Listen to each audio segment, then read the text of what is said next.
appearances can be Appearances can be deceiving. You can be apparently. confused. Objects are closer than they appear.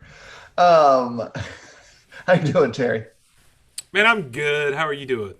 I'm doing all right. I kind of enjoyed a little bit of a time off from last week's schedule wise. Gave me more time to concentrate on proper turkey preparation and proper turkey habits as we got ready for Thursday. So I made use of the time in the wisest way I could think of. Um, but Yeah, ready to get back at I it. look, proper turkey is an important thing. I think you and I both had a proper turkey. I think you got to do it right. That's Um, right. so By the way, so right that as I told you, my daughter actually thought your Instagram story of your turkey was actually my turkey. That's how closely they look the same. Oddly enough, because I was using your recipe. Wow, it, imagine that. yeah, imagine that. Yeah. Hey, you know She's what? like, it's like, go to the master. Why go anywhere else? I just do research. I like to prepare. And as Edwin says, and his probably most accurate statement ever in his entire life, he says, "You both are proper turkeys." So I Let me have say nothing this to do with so that. people understand. Phil is a perfectionist in so many areas, especially like in smoking meat. He is like this guy who over researches everything. And that works to my advantage because what I do is I just go and say, "Hey, Phil, I need da da da da da," and Phil gives it to me. So it's a fantastic thing. It's fantastic. It is what it is. Yeah. I'm content. I want to make sure that when I'm doing stuff like that, it's the best that I can do. So before we get into our conversation, which we're going to be spending a little bit of time today from the evangelistic table, looking at our work in integrating ourselves into our communities, particularly on the idea that maybe we moved somewhere we're not really tightly woven into, in ways that help us connect to that community to accomplish a few key goals. Goal number one will be like, do we understand the work that we're in? Goal number two would be to share the gospel with people in that environment, etc. But we'll do that in a few minutes. But Terry, here's a simple question. I think you can answer Okay. it pretty easily. All right. Um, for Turkey Day, Uh huh. um, who and all the gifts, all the things took place, and the blessings of that time, um, who liked your turkey the most? Oh man, I don't know. Pork chop, pork chop really liked the turkey legs. I mean, he was way into the turkey legs. He ate one that day, and he ate one the next day. And he claims he'd never had one before, but buddy, he was really into it. So I think he probably gets number one on that area. But it was good. It was fantastic. I think I play around with it just like you do.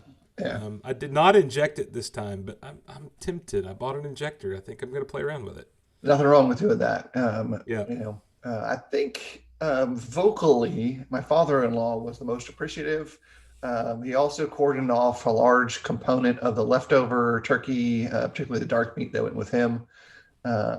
And both wing sections vanished under his tutelage. So I'm going to go with Gary being the fan, if you will, for that endeavor. Let me tell Um, you the beauty of the smoker, by the way, was time wise. It took less time than cooking that bad boy in the oven. Like yeah, it was the efficiency that we operated with the combination and organization of the indoor cooking space and the outdoor, which means my wife and I, was remarkable. In fact, I was done about an hour early, but the Yeti cooler kept it very warm. We were good to go. that's right. Those that don't know, I have a Yeti right next to my smoker for exactly that reason. Everything goes in the Yeti for a minimum of 30 minutes. So, Best thing about that is you can wrap it up in foil, yep, completed before you even carve on any of it. Wrap it up in some towels, and it will hold its temp. And the trick that I do, I don't know if you do this, I leave the probes in because you don't want to leave it in that cooler for a turkey to drop below 140 if you're going to eat it yeah, that day. And so you've got that whole amount of time between 165 and 140 where two things are happening. One is keeping its healthy temperature, but number two is increasing the tenderness of whatever it is you smoked. Yeah, I actually got my bird up to Through- about 172. It didn't get dry or anything, but we needed to let the dark meat on the bottom get a little bit better, so we did Right. that. You know how that goes. I didn't even have to towel wrap it, buddy, because when I pulled it out an hour later from the Yeti, and look, I'm a Yeti guy. Y'all make fun of me, but hey, it is what it is. That bad boy was still over 155 when we pulled it out an hour later. It retains heat, so Cool. it's the way to go. Yeah. Well, we've crossed over our timeline, so let's get into the subject of the day. Our particular focus, again, is very simple. We're looking at various ways that we as evangelists can connect to our communities. There is different doors that open up. And we'll answer Edwin's off kilter question in a second. But there are different doorways that open up in the process of evangelistic work that are important. Evangelism kind of flows in different streams at times. And right now, we're going to talk specifically about your individual personal work, if you will. There are evangelistic work when someone brings someone to the feast of study. And then there's evangelistic work where you go out and you either proactively, like pushing towards or drawing from on a personal level. And so we're looking at that side of things. Terry, let's start from kind of a backdrop thing. Over the years of your work evangelistically, what are some of the things that you have done to connect in your community in order to explore opportunities to encourage and teach? Well, so I think before you even get to that, I think one of the things you have to do in this kind of approach is you have to first recognize what kind of community you're in. Like that is the baseline requirement, and there are differences. You know, there is a difference between living in an urban community and living in a rural community. My first work for 6 years, I was in a very rural community that was a suburb of Nashville, Tennessee. But it was a place of we were probably between 8 and 10,000 people. And it was a place that you could drive through town and there's still cows being raised in the middle of town. Like that's where I was at for those 6 years. And then I went to Hillview, which was in West Nashville. And I still lived in the community that I was in before because it was only like a 17-minute drive for us. But Hillview was in the middle of apartment complexes and a lot of commercial property within a half a mile of the building. And it was a completely different approach. And let me explain it this way. There was a little gas station in Fairview, Tennessee in my first work. I would go there and I would eat lunch. They had a little grill area. It was locally owned. I would eat lunch there 2 to 3 days a week. Wasn't the healthiest decision, but that's what I would do. And I got to know people that also ate there every week. And we would even eat together because it was one of those kind of community table places.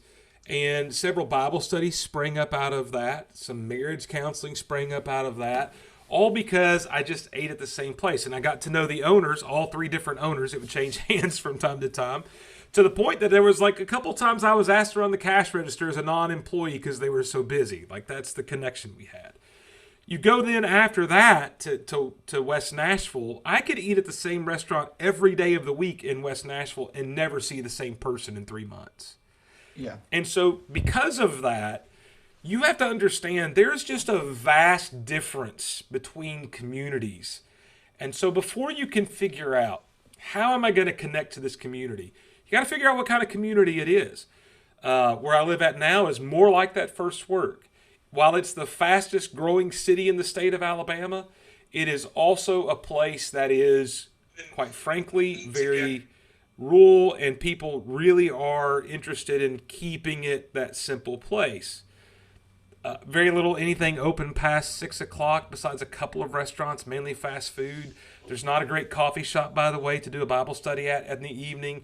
A lot of kind of things like that are going to hamper me, whereas in a rural place, urban place like Memphis, I could go to a coffee shop, sit up and read a Bible or have a Bible study at 8 o'clock at night, and there's going to be people there all the time. Big differences between all of that. So before we talk about how you really get connected to a community, you got to understand what kind of community you're in. And I think that's one of the things, by the way, when it comes to evangelism, personal evangelism, whatever you call it, Phil, that plays such a role for me. A lot of guys come in and go, this is what works everywhere. No, there's not anything that's going to work everywhere, because your community is going to be different. And you know this probably, I would say maybe from your time in Cookeville. The other thing you got to understand is you may go to a community, and Cookeville's a college town, so not a good illustration. You may go to a community where it takes you a while to be allowed to be connected. Like the community's you got to give them a couple of years to go, oh, this guy's going to become one of us. We can trust him. Like, this is not an over the night kind of thing. If you've been somewhere less than a year, there may be some things I talk about that just aren't possible for you yet. I think that's one of the things to keep in mind. Well, there's people build trust in different ways, and that's really what you're trying to find a way, is to build legitimate trust. And so no matter where you're at, Cookeville was definitely a place where over time you could build trust. And other communities, you do it different ways. And it depends on the size of the community as well. So Terry's right. You've got to kind of figure out and understand the community you're working with, and it's going to vary. But the general tenets of what can be done tend to be similar, at least from my perspective. Yeah. And so number one, you've got to create a space where you have some level of visibility. Terry talked about the diner environment. You're being visible there. You're announcing that you are wanting to interact with them. And you pick your strength to interact. And so if you do have skills that maybe fall in the realm of counselor, encourager, friend, kind of space, then lean into that. Be the friend that they need. Be the counselor that's willing to listen before they speak. Be the example in speech and behavior that is not so much demanding of others, but inviting to others in each of those areas, because you want to invite them to feel comfortable, to open up a little bit more than they would otherwise, because that's really where the space is you need to find, where there's an actual genuine conversation. And you've also got to do a quick landscape kind of survey of how your church fits into the community. Do they even know you're there? Is there a history of problems that you need to deal with first, or that you need to be aware of so that you can handle them? There's a lot of things like that. But now, I think the other thing is, when we talk about ways to reach a community, I will admit that just being at the same diner every day is not the best way necessarily to do it, but it is a way. Now, another way to do that was when I was in Collierville, which is an urban suburb of Memphis. I mean, it is a very densely packed place. You could go to Starbucks at the same time every morning and see pretty much the same people. There are places like that. You have to find those kind of community hubs that people attach to. And in some places, it may not be the Starbucks. It may be the Chick-fil-A. It may be the McDonald's.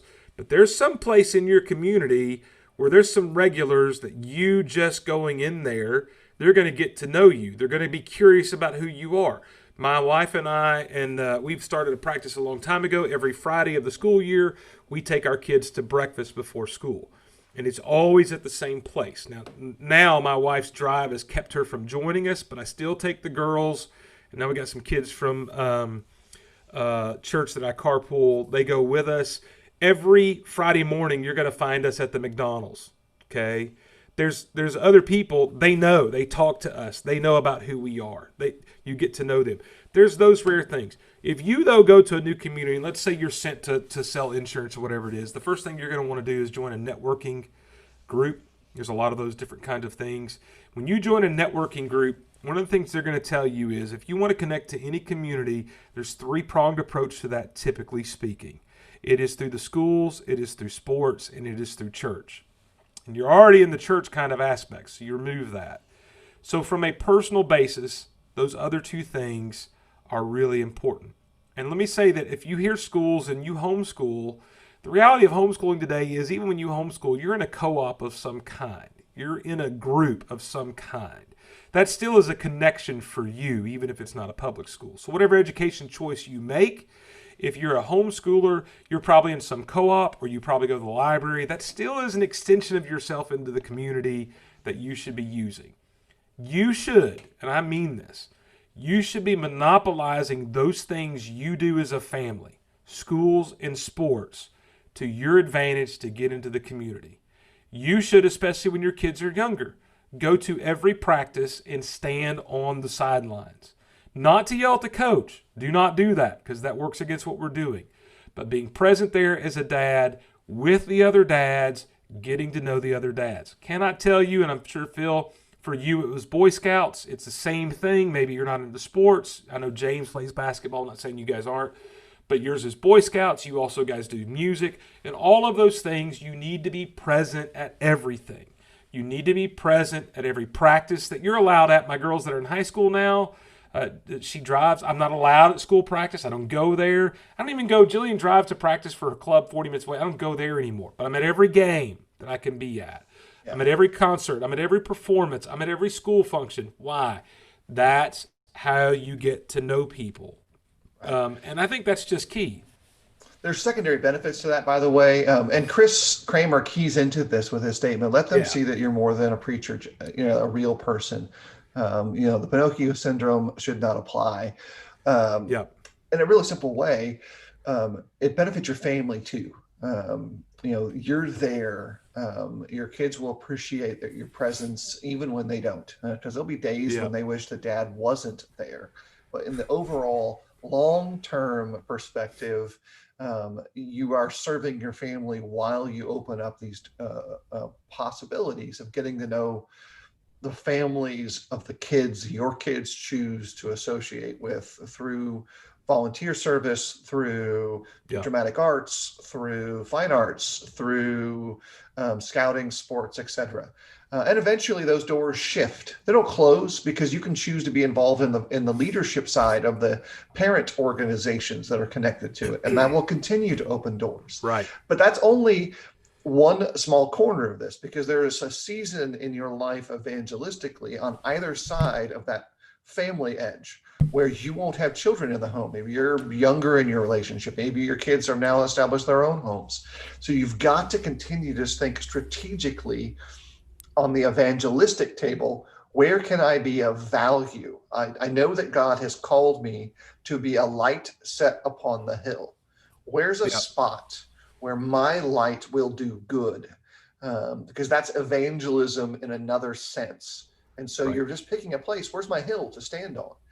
Where's the place where I need to sit on the mantle so that I can shine in the way that God needs me to shine? And maybe that's in service in other ways. Maybe that's volunteering to do things that are less common, less notable, or less known. Yeah, look, I umpired and coached baseball before my kids were born and when my kids were younger, largely just to have a way to connect to the community. And by the way, if you choose to umpire, make sure you do a decent job. But I'm just saying that there's lots of ways you can serve. You talked about being around your family. I think most people know I was on the PTA board at the elementary school for 7 years. 5 of those I served as a president of the PTA. And people, when they hear that, are like, look at me because I'm a dad. And they go, why would anybody put themselves through that? And the reason is because we got to know the community. And I got to know the school. My wife taught there. My kids went there. People thought sometimes that I worked there because I mean, it's going to require a lot of time. And my elders understood the reason for that. They understood it was getting into the community. They were very patient. I was on the football board for 6 years, handling all their media, website, and all that stuff. Same thing.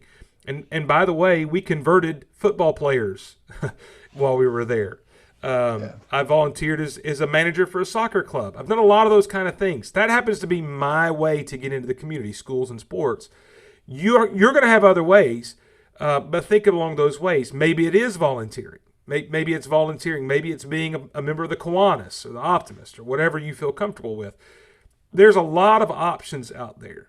The other thing I'll tell you, Phil, is one of the things I've learned as well to get into your community is when you hire people to do things, try to hire people local to your community. Because, when you pay somebody to come clean your gutters, for instance, they're a captive audience. You're paying them to be there.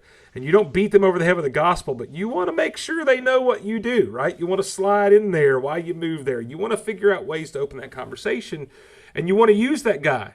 You want to use that guy more. Like, you want to bring him back every 6 months. You want to build a relationship. Everything you do should be a way to connect. Now, what that means, by the way, is when I use my gutter guy, there may be somebody that comes along that I could pay less to use, and that may be to my financial benefit. But if I'm taking the time to build a relationship with Billy, and it's worth the 25 extra bucks over the next couple of years to build a relationship with Billy. And that's kind of the goal in all of this, by the way. Right. There's a benefit to the connection, and in the business context, although we try to kind of shy away from those full-on corporate culture concepts, networking is king in certain areas of business entities and enterprise. But that's really what you're doing on a simplified level. You're creating a network of opportunities. And this network of opportunities is going to be where you're going to sow the seed. Shane talks about the secondary benefit of it, is that very often in the process of building these relationships, you learn things that you may not have otherwise benefited from these various individuals. And I can't tell you how many times on a personal level, I have been strengthened, encouraged, at times admonished by the connections that I have made through an effort to get out of my box, get out of the office, and be strengthened through the shared experiences of dads who are Boy Scout dads, dads who are sports dads, friends who I've met in the community who are much older than I that bring experiences, young friends who maybe were part of those service organizations and now are young adults. The benefit is more than just I am going to share the seed of the story of Christ with them. There is a larger impact to those relationships. And let me add this little tidbit. The people you're around have to know that you are genuinely listening to them too. And so learn as fast as you can to be humble enough to take correction from whichever source it comes from. The key definitions of a fool include a rejection of wisdom. And if you cannot accept wisdom from someone who you disagree with, how do you think you're going to accept corrective wisdom from someone who you do agree with? Because there's really, the person you do agree with is probably less likely to correct you at times. So I think it's really important to understand that. Hey, Terry, I think your audio is struggling. There we go. Let me say this too. I was muted. Am I good? Can you hear me? You're good. 100%. When we talk about this, I think one of the very key factors for me to keep in mind that at least has helped me is I'm not doing these things to just teach somebody the gospel and put them in a baptistry and get them out. Actually, what I'm doing in my approach is I want to build a relationship with these people first. I want to become their friend. I want to develop a relationship. I want them to see me as somebody they like to talk to. And that may mean that takes a month to do till we get to the point where either they or I bring up some kind of biblical question. Okay? And all I'm saying is, for me personally, I have found more effect in the area of trying to share the gospel with people if I try to be their friend first instead of trying to rush them into baptistry and then become their friend. Relationships are so key. And that, by the way, does not minimize the gospel or its power. I'm just saying, in my experience, and I don't know if you're this way, Phil, I have found out people really do care more about what you will tell them when they care about you first. I think that's really an important thing to understand. And we have a situation, Phil, you and I were talking about a few minutes ago beforehand about a friend of our daughter's who is, going to church with us and those kind of things. That happened because we have a relationship first. And that's, I think, the benefit of that. I think sometimes we get that all wrong. We make personal evangelism about getting people in the baptistry. We think that's what it's all about. And look, I've made that mistake before. I used to count my baptisms. I'm going to tell you what I didn't count at that time was my retention rate. And if you want to count your baptisms and not build relationships, here's the scary part. Go look at your retention rate. And your retention rate's not good because you're putting dunking somebody in water above being in fellowship with them. And I know we can argue about what fellowship is, but I will tell you this: a lot of times you can develop a sense of fellowship before they are your brother in Christ that will actually allow you to teach them how to be your brother in Christ. I think it's just vital to understand in all of this in your approach. Right. And I wouldn't even count the Bible studies that you have in that same Correct. area, because Correct. people respond to the request to sit down and study with someone through all kinds of factors. Um, in the end, all of that counting, there's a reason why you might choose to do so. And you might learn from those trends and sequences and culture and society on the macro level. But each of those numbers on a page, when it's you doing the conversations and you doing the studies and you sitting in their homes, those numbers don't matter as much as the relationships themselves. And so you look at them for different purposes. Let me reframe it this way.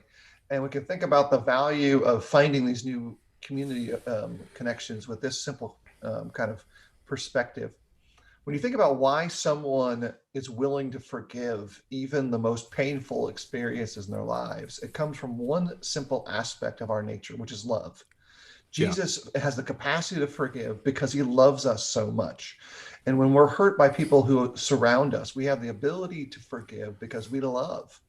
And when we reach a point that we're not ready or willing to forgive or able to forgive, or someone is not willing, able, or ready to forgive us, it's because that whatever love was there or is there isn't sufficient to accept the relationship back into its space again.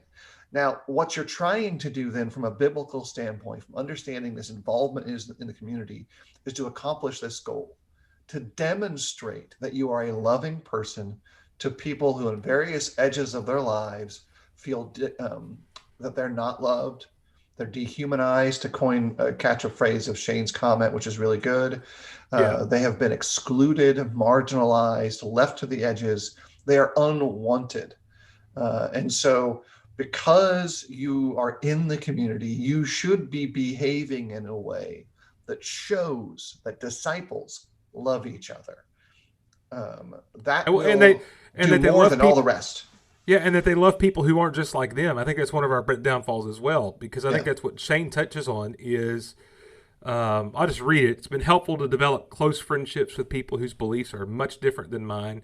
There's much polarization in our culture. It's easy to dehumanize those who have different beliefs, and we don't engage with them on a human level. It's been a great blessing to me to love my neighbor just for the sake of love.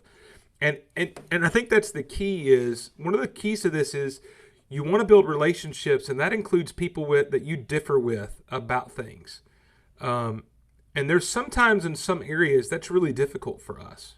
I'm not going to dive too deep into Shane's comment maybe on his side, but when you have people in your community that you engage in the sports arena, for instance, who are living what would be called an alternative lifestyle from a sexual preference kind of thing.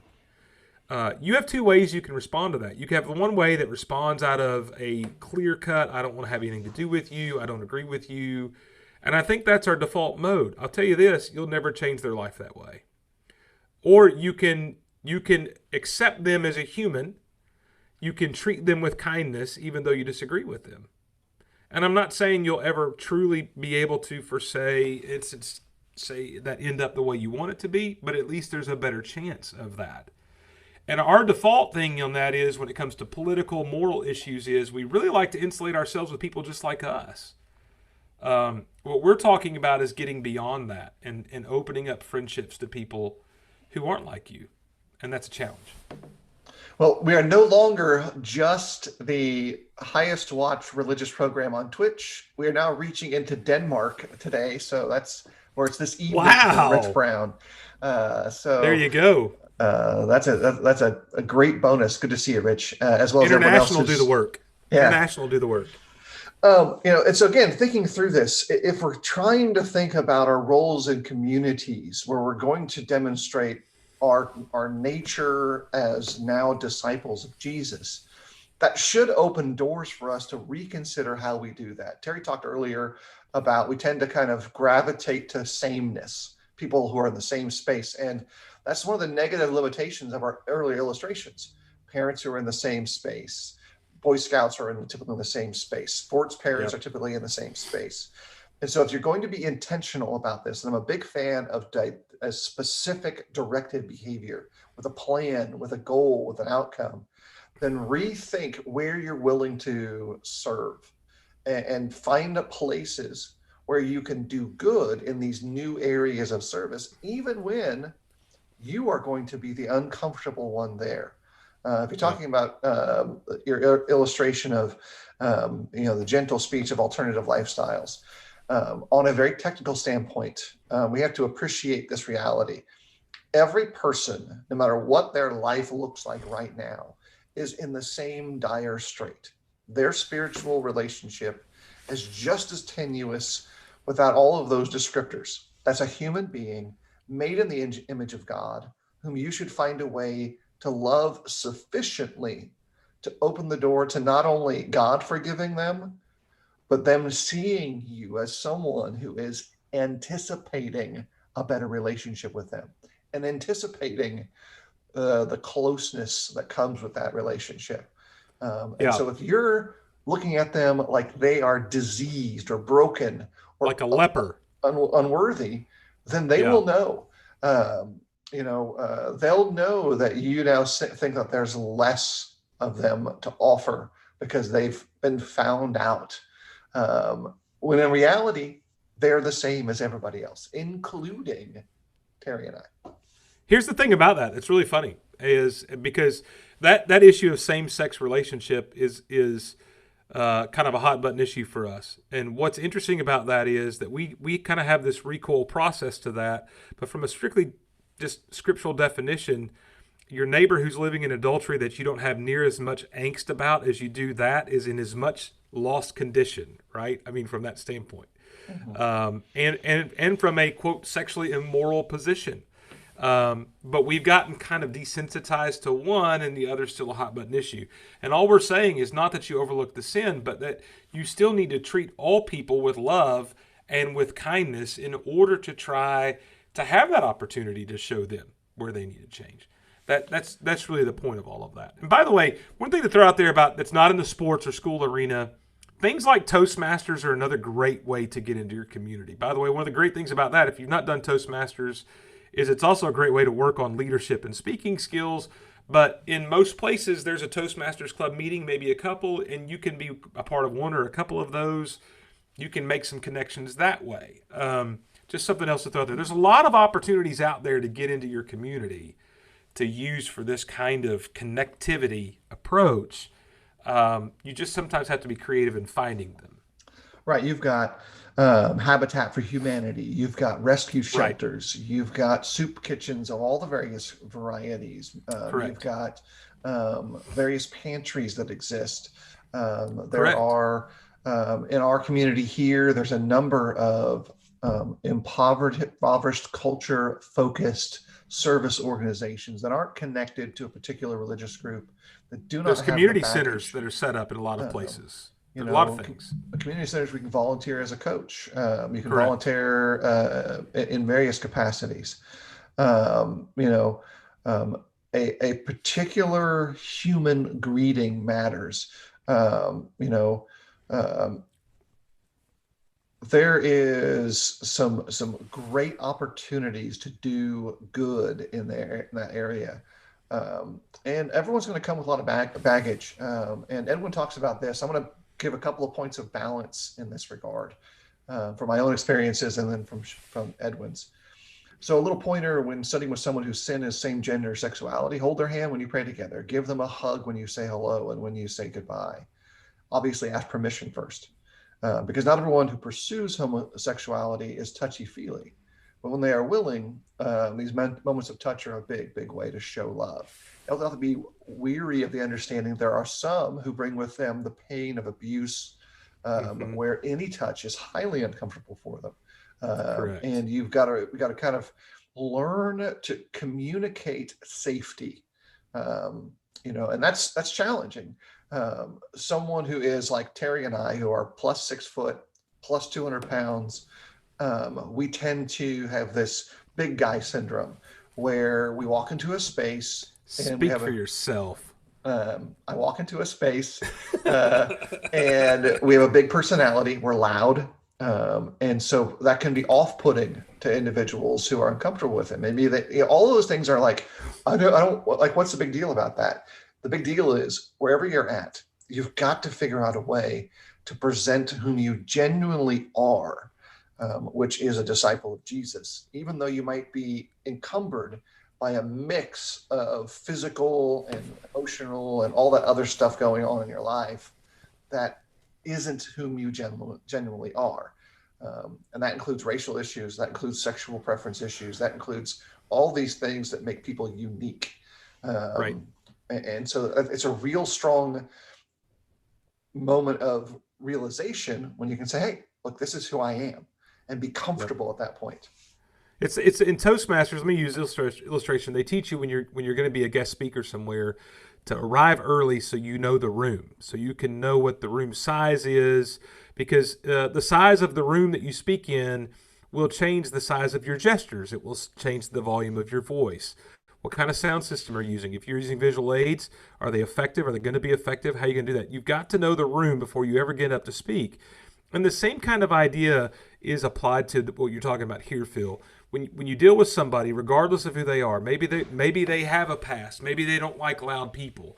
Learn the room, learn the person, find out how to connect to them in a way that is on their territory. I think that's really the idea of what Paul said when he said, "I became all things to all people." Not that he forced them to come to where he was at, but he figured out how to go to them where they were at that time. And that's a huge thing. I'm a sports guy. Sometimes sports illustrations are overused. I have to be careful about that. I have to figure out other things because that can actually turn some people off to even a friendship. Because all you are is a sports guy, and I'm a Lord of the Rings guy, which is a whole We, other thing. we know a guy like Uh, that. yeah, we know a guy like that. But look, there's So balance in all that too. yeah, And here's the edge to it. It may be that you realize that you're not the best one for the conversation, and that right. is the You find somebody best else. moment of clarity. Yeah, Look, this person over here who has a greater skill set in this area will end up with the outcome that that person is better, and both of them are better because they built a relationship now that draws them closer to Jesus, and that happened because they were the right two people to sit down and talk one day. yeah. And not everyone is going to be the right fit for those situations and circumstances. And so working together in a larger group of peers in that regard, even though those peers may not be evangelists, they may be an elder, it may be an older member of the congregation, it may be an 18-year-old.